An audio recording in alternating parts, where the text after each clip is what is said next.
Terima kasih Anda masih bersama kami. Bagi Anda yang baru saja bergabung, kami hadirkan kembali 3 berita utama hari ini. Petugas bank keliling ditemukan tewas di depan sebuah sekolah di Majalengka. Diduga korban tewas karena dibunuh. Menderita gangguan jiwa, seorang gadis penyandang tunawicara di Ciamis terpaksa dikurung di dalam kamar. 2 pekan jelang pencoblosan, pasangan calon presiden dan wakil presiden makin gencar berkampanye di berbagai wilayah untuk menarik dukungan pemilih.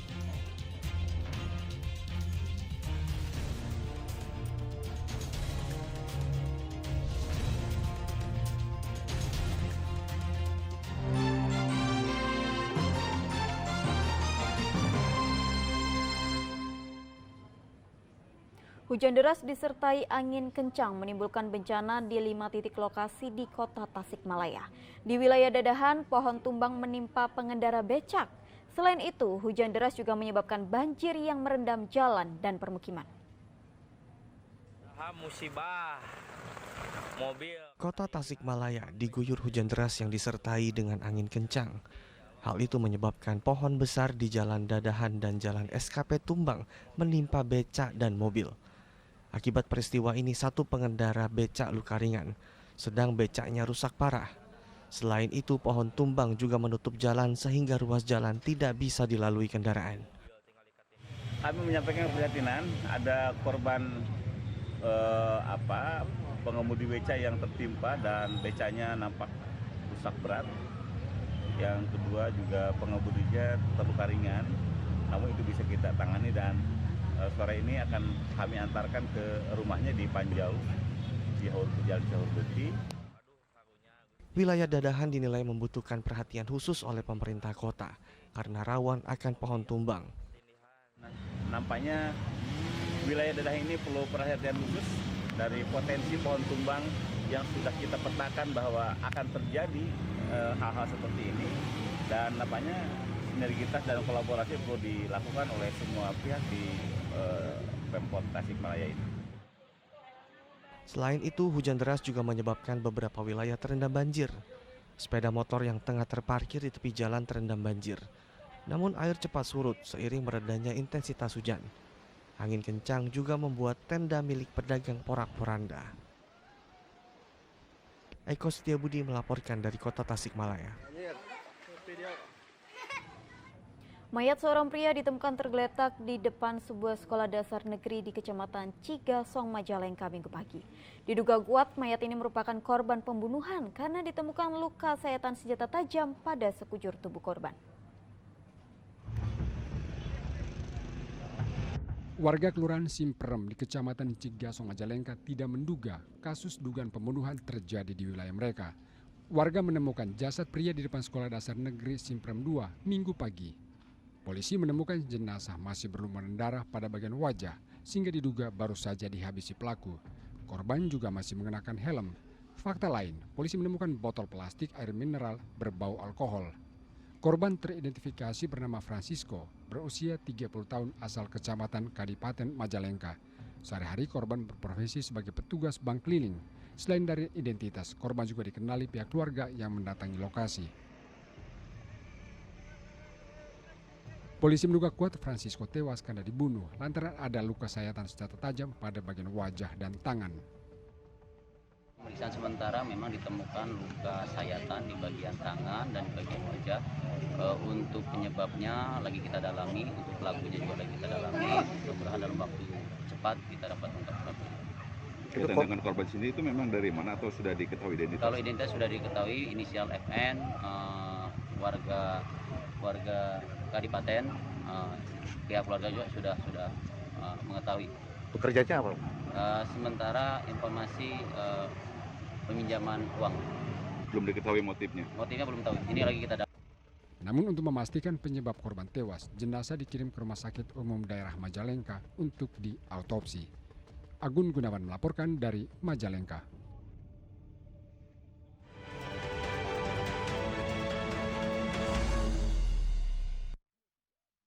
Calon Presiden nomor urut 1 Anies Baswedan menghadiri kampanye akbar Partai Nasdem di lapangan Tegalega, Kota Bandung Minggu siang. Kampanye kali ini diikuti mantan Wakil Presiden Yusuf Kala dan Ketua Umum Partai Nasdem Surya Paloh.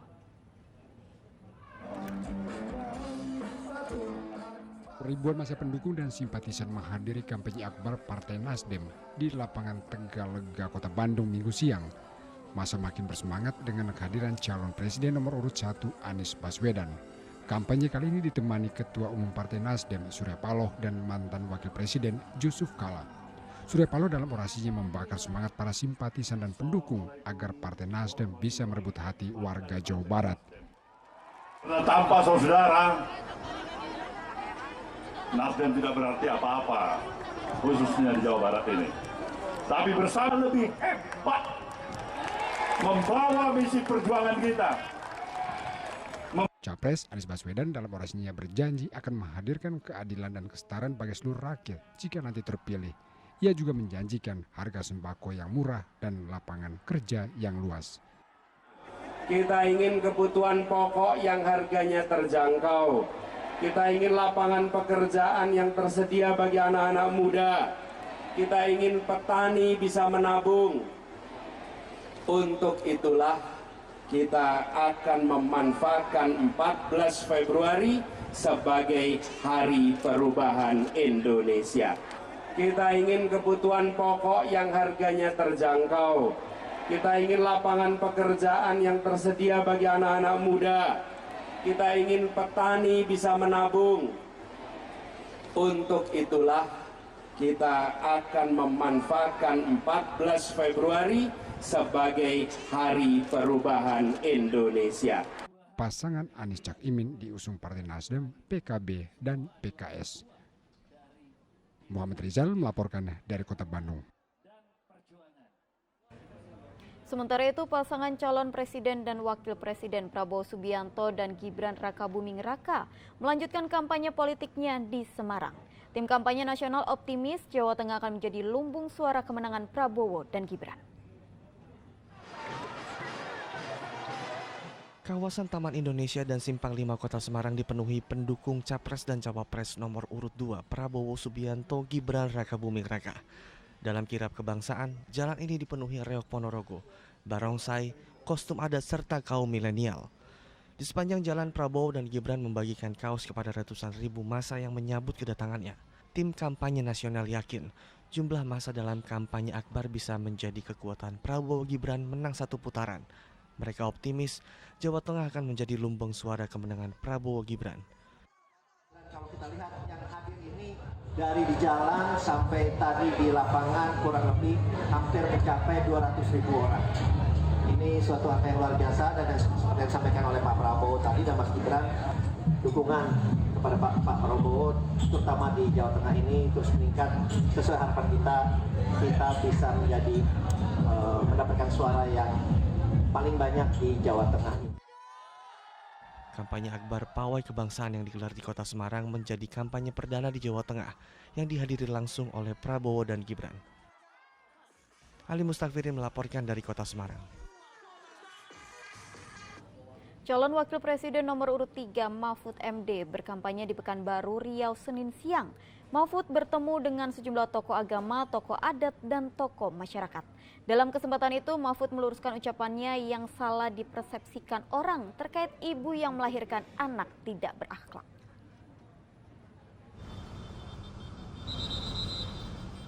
Cawapres nomor urut 3 Mahfud MD disambut meriah ribuan pendukung dan simpatisan begitu tiba di Pekanbaru Riau Senin pagi. Mantan Ketua Mahkamah Konstitusi itu kemudian berkonvoi dengan menggunakan bentor menuju tempat acara. Agenda pertama, Mahfud berdialog dengan masyarakat, tokoh agama, tokoh adat, dan tokoh masyarakat. Pada kesempatan itu, Mahfud menjanjikan kepastian hukum terkait sengketa tanah di Pekanbaru.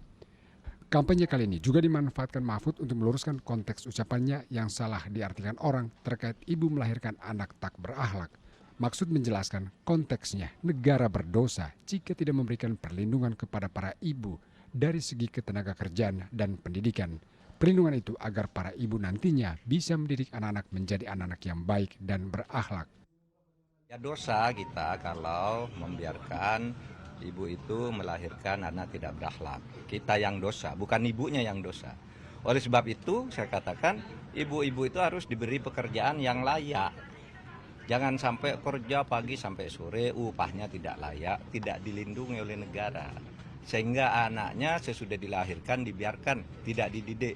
Kadang masuk ke tempat-tempat gelap dan menjadi tidak berakhlak. Oleh sebab itu kami katakan besok perlindungan ibu-ibu itu dari sudut ketenaga kerjaan akan kita beri perhatian untuk lebih sejahtera agar anak-anak itu bisa dididik dengan baik. Dan ucapan Mahfud sebelumnya digoreng banyak pihak karena ditafsir menyalahkan ibu yang melahirkan.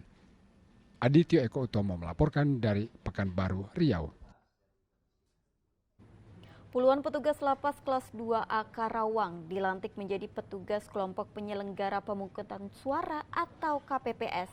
Mereka nantinya akan bertugas di 4 lokasi tempat pemungutan suara pada 14 Februari mendatang. Sebanyak 28 petugas lapas kelas 2A Karawang dilantik menjadi petugas KPPS di Aula Lapas Karawang. Puluhan petugas KPPS terpilih juga diambil sumpahnya. Pelantikan anggota KPPS diselenggarakan oleh Panitia Pemungutan Suara Desa Warung Bambu, Kecamatan Karawang Timur, Kabupaten Karawang.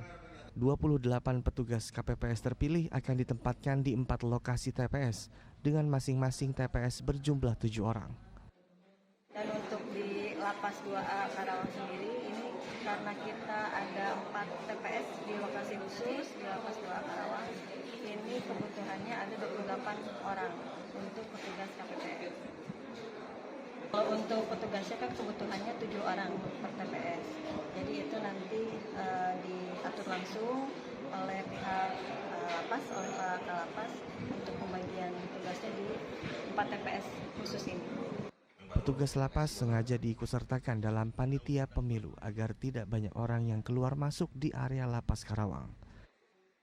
Jadi salah satu strategi kami bahwa supaya tidak banyak orang yang masuk untuk ke dalam lapas, kami gunakan petugas kami sendiri untuk menjadi anggota KPPS. Jumlah pemilihnya sendiri Pak, di lapas ada berapa Pak? Ya, untuk saat ini terdaftar 1090 terbagi dua dari DPT itu sekitar 700-an, kemudian DPTB itu ada 300-an. Diharapkan anggota lapas yang terpilih sebagai petugas KPPS bisa menjalankan tugasnya dengan baik dan amanah. Syamsul Nursyah melaporkan dari Karawang. Pelantikan pelatihan anggota KPPS juga dilakukan di sejumlah wilayah seperti Pangandaran, Bandung, dan Purwakarta. Di Pangandaran, pelantikan ditandai penanaman pohon oleh anggota KPPS. Sebanyak 9.422 anggota KPPS dilantik di setiap kecamatan di Pangandaran. Mereka mengambil sumpah untuk menjadi panitia pemilu. Berbeda dari pemilu 5 tahun lalu, pada tahun ini para anggota KPPS membawa bibit pohon lalu ditanam di pinggir jalan untuk menciptakan kesejukan dan keindahan. Setelah dilantik, anggota KPPS baru mendapat bimbingan dan penyuluhan sehingga dapat bertugas dengan baik pada pemilu 14 Februari mendatang. Pelantikan anggota KPPS juga dilakukan di Purwakarta. Pelantikan dilangsungkan di setiap desa dan kelurahan. Salah satu prosesi pelantikan terpantau di Desa Cilegong, Kecamatan Jatiluhur. Prosesi pelantikan berjalan hikmat dan lancar. Di wilayah Kecamatan Jatiluhur, jumlah petugas KPPS yang dilantik mencapai 1.379 petugas. Mereka akan disebar untuk bertugas di 197 tempat pemungutan suara atau TPS. Total petugas KPPS di Kabupaten Purwakarta yang dilantik mencapai 18.851 petugas KPPS. Mereka juga menanam bibit pohon yang mereka bawa usai dilantik. Ini sebagai bentuk kepedulian untuk mengganti logistik pemilu yang kebanyakan menggunakan kertas. Eko Setiabudi dan Jenderal Arifin melaporkan dari Pangandaran dan Purwakarta.